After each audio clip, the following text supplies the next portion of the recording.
Kas see puurimine on kuulda või? Väga. No tipp-topp siis.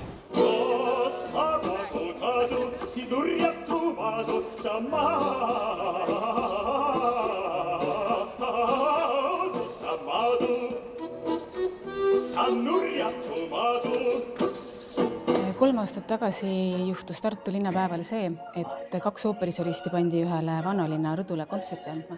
Ja tänaseks päevaks on sellest kujunemas omamoodi ooperi ja klassikalise muusika minifestival väikese nõksuga, väikese vimkaga.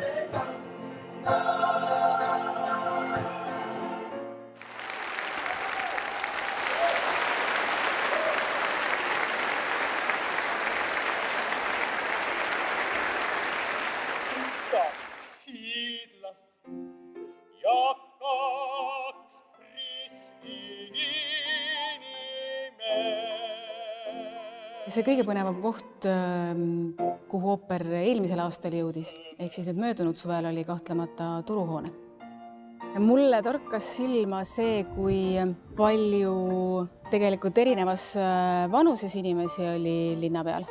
Kindlasti oli nende hulgas neid, kes, ma arvan, ei olnud kunagi varem ooperit kuulamas käinud.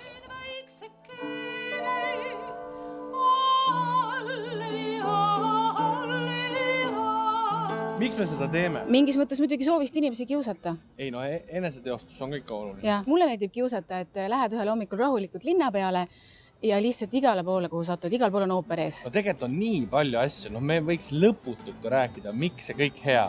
Selle märksõna on ikkagi see sümbioos.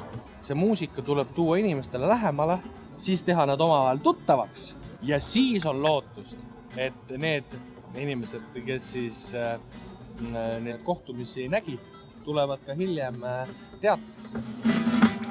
Me väga loodame, et see ei ole kujunemas selliseks väga tõsiseks ooperifestivaliks. Sinna võiks jääda mingi nõks või nipp, et need ooperisolistid võiks kohtuda ka interpreetidega, kellega nad tavaliselt koos kontserte ei anna. Kui panna 2 väärikat asja kokku, ehk siis ooper ja Tartu linnapäev, siis mitte midagi halba sellest ei saa juhtuda. Ja kuna Tartul ei ole tegelikult oma ooperifestivali ega klassikalise muusika festivali, siis on see 29. juuni kuidagi väga loomulikult seda täitmas. Meil on nii palju häid muusikuid ja nii palju häid artiste, keda siia kutsuda. Publik on olnud igal pool 3 korda enam esindatud, kui me oleme lootnud. Ja loomulikult on meil palju abistajaid ja toetajaid, et nendele me tahame öelda suur aitäh ja loodame, et te olete meiega ka järgmistel aastatel. Reigo, ammu oleme oma aja ületanud siin laval. Ammu inimesed tahaks juba mingit muusikat kuulata. Ja.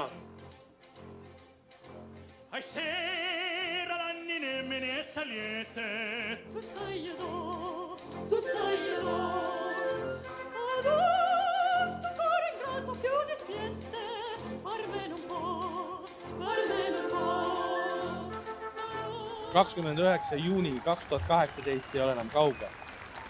Kohtume Tartu.